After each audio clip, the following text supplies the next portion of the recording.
Alright, today I got this awesome MX125 for my 3-year-old son on Black Friday from Walmart for 79 bucks. And it's an awesome little bike. He's wrecked it probably 100 times and it keeps going.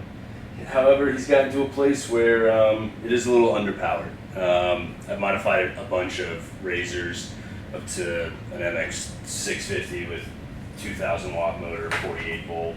I saw one guy posted on YouTube that had bought a 150 watt motor on Amazon and, converted it over to 24 volts, but he didn't put any links in his description. So I found the motor and I figured might as well give it a spin.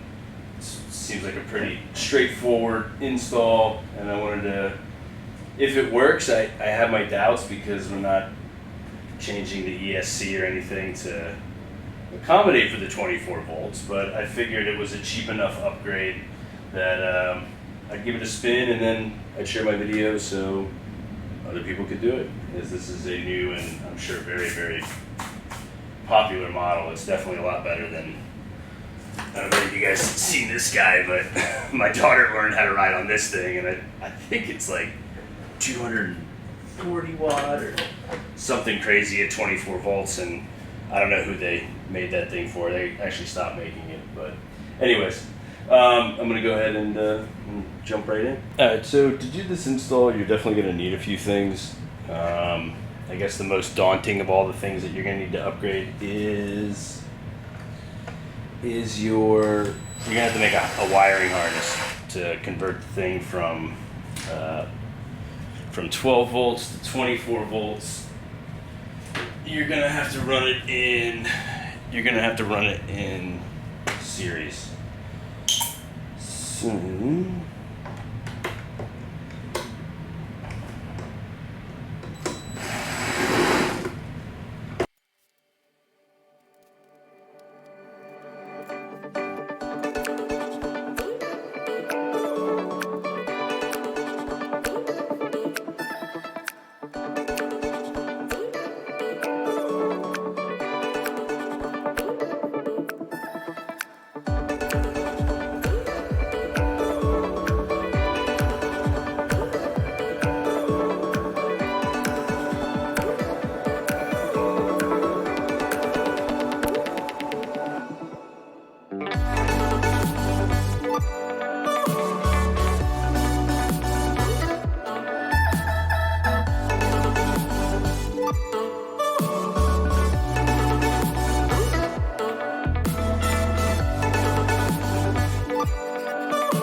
All right.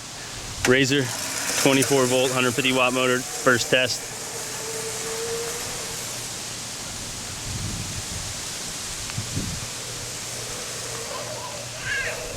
It's faster? Easy.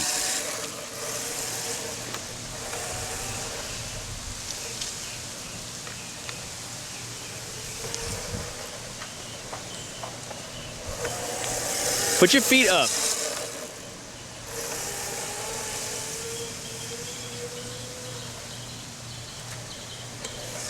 Buddy, you're gonna wipe out. Slow. Brake, brake, brake, brake, brake, brake.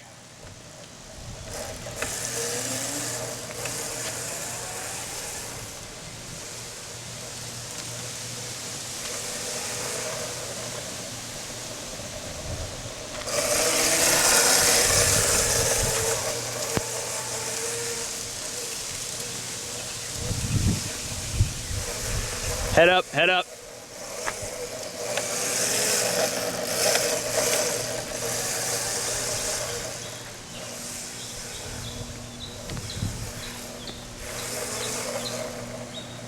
Stop. You gotta use your brakes all the way to stop. Is it faster? What? Is it faster? Does it feel a lot faster? Yeah. All right, why don't you go to the end of the street and come back so Daddy can clock you. Feet up.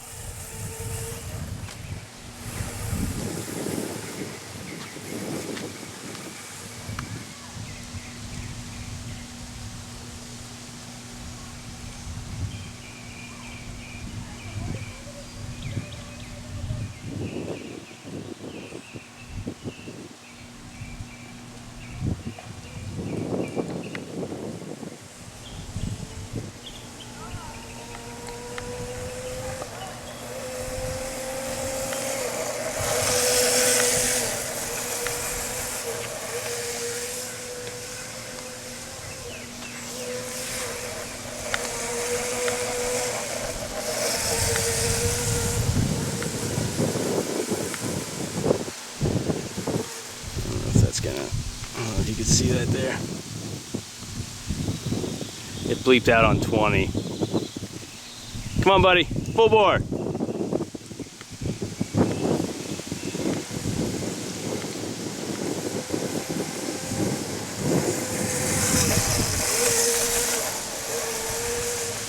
We got 15 that time.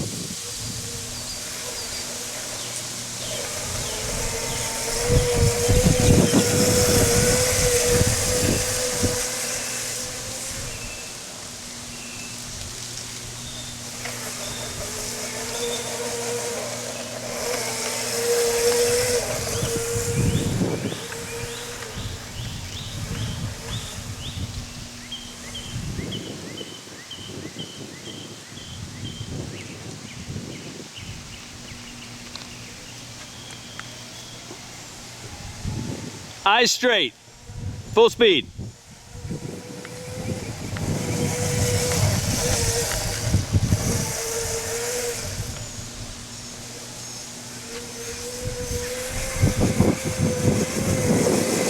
Eyes straight.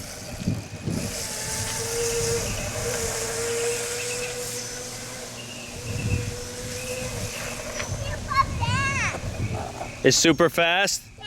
You like it better now? Yes. Yeah, it's quite an upgrade. Why don't you go to the end and come back here, but full speed. Keep it on the gas all the way. I want to see how fast it'll go. You're not going all the way. You're not going all out.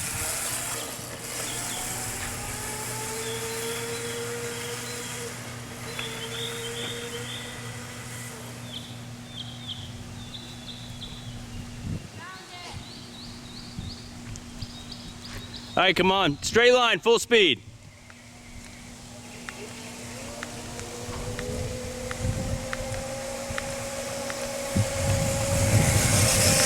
Good job, buddy. I clocked 16. I think he was almost there. Might have another mile or two. It's pretty fast. You like it better? All right, well, now we really got to work on your form because you're looking all over the place, and that's why you're wobbling up. Steady. You got to look where you're going and then look through your turns. You're the man, buddy. Here, pound it out. Yeah.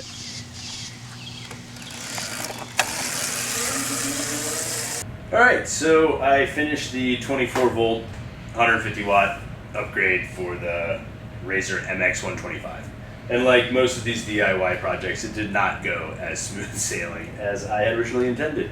My original hypothesis was that it was not going to work with the 12 volt factory motor controller, and I was correct.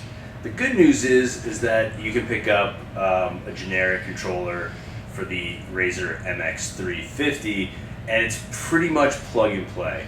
I'm going to link that and all the pieces that I used in my description. And no, I do not have an affiliate account, just guy modding stuff for my kids. So what do I like about this upgrade? Well, I do like that it made the bike considerably quicker.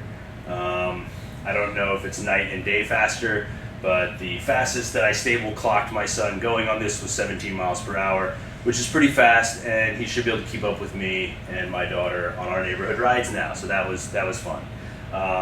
I didn't show the end part of the installation because the motor controller came on Sunday. My son saw it, he wanted to ride, and so we just kind of wrenched on it together and finished it up. Alright, so things that I don't like about this install, I'll tell you right up front. I don't like the way that I have my battery mounted here. It performed fine. I used a piece of tie down strap, and then I used the self tapper onto the frame to sort of secure it, and I used the zip tie. I don't like the way that this ended out. I'm probably gonna make like I'll probably make like a battery sleeve for it to go on here because I had two exposed wires on both sides. I did have to Dremel out the engine cover on both sides, not a ton, but just enough for the wires to go. The MX350 controller does not fit into the factory mounts, so I used some zip ties there. That actually held pretty stable, and I'm okay with that piece of it. So aside from changing the motor controller, this particular motor I got, and you might have some different experiences with different motors. The way that they put this lock nut on with the sprocket, there was no way of getting it off. And I tried impact sockets, and I got it to loosen, but I don't know if it was just this particular one, but I couldn't get the sprocket off. It didn't really matter because the stock sprocket is too small to fit over this. So what does that mean? Well, two things. One, I had to Dremel out the hole a little bit here. Maybe a few minutes, you can see it in my video, to allow for it to fit. Not a big deal, but the factory chain wouldn't fit. It was about 2 or 3 links too small. So I had to purchase another chain with the master link, and then I had to cut it myself. So I had chain breakers from the other motorcycles, so it's not a big deal. The things that I do like was that the new charging port went in pretty easy. That's one thing that you'll need to get that I already have, which is a 24 volt charger, and I like the pretty much standard 3-prong plug. I do recommend buying one that has an auto shutoff. The one thing I hate about the Razors and the Power Wheels and all these factory chargers is that they don't have auto shutoffs. So leaving your battery on the tenders will actually kill it over time if you just leave them plugged in. So I like the auto shutoffs because then you can leave them plugged in without, damaging your batteries. I did have to loosen up the chain tension here just a tad. Not so much that there's any wiggle in it, but it was bolted in there really well. My total spend on this project clocked in just under $90. So that was the extra battery, the new motor, the chain, the motor controller, and the new charging port, which is not bad. When you factor in I paid $80 for the bike, I'm still $10 under the normal $179 MSRP, so I'm okay with this. My son absolutely loved it. He likes the additional power because he's only 3, but he outgrew the 12 volt pretty fast. So in quick summary, this is a pretty good upgrade for this bike. It's much better than the Pocket Rocket as far as rideability. My 3-year-old was able to handle it and didn't crash it, which was unexpected. And it definitely brought it up to, I think, where this thing should be. Things I don't like is the placement for the second battery. I couldn't figure out a better spot to put it. There's no way you're fitting it in this case. But aside from that, it's not too bad. Like I said, I clocked in just under $90. I had the additional charger already, so if you don't, you will have to buy that, and those range from 15 all the way up to, I spend $40 on my really good chargers. The other thing is you have to wire these batteries in series, so you'll need to make your own harness if you don't already have one. It's pretty simple. You'll also need a 30 amp inline fuse. I get those for like $8 for like 6 packs. I use them all the time for all the other shenanigans that I'm doing. And then you'll just need the connectors, and you can solder your wires together. You can solder these right to the terminals if you want. I like the connectors that have the shrink wrap on them. Makes them real easy. You crimp them, you hit them with the heat gun, they wrap on. They're usually pretty tight. I like those for the terminals. They're a few bucks, or you can buy the kits with a bunch. But overall, I'm pretty happy with the upgrade. It was definitely more work than I was hoping for. I think that plug and play thing was a great idea, but not the reality. When you go 24 volts, you do need a 24 volt motor controller. I don't know how the other guy got it to work, or maybe he just got it to work momentarily. But anyways, it was a good upgrade. My son really likes it, so I'd say all in all a win. I'm comfortable at the price point where I'm at. It's not a terribly difficult project. I did hate having to stop and let it sit here in pieces for a few days, but such is the DIY life. So anyways, I hope my video helped out somebody else that's got this same thing and wanted to make it go a little faster for their kids. And ride safe, wear your gear, and feel free to leave some comments if you have any questions or whatever. I didn't do a super awesome job showing you exactly what I did on this thing, but it's pretty straightforward. But anyways, yeah, if you have any questions, deuces.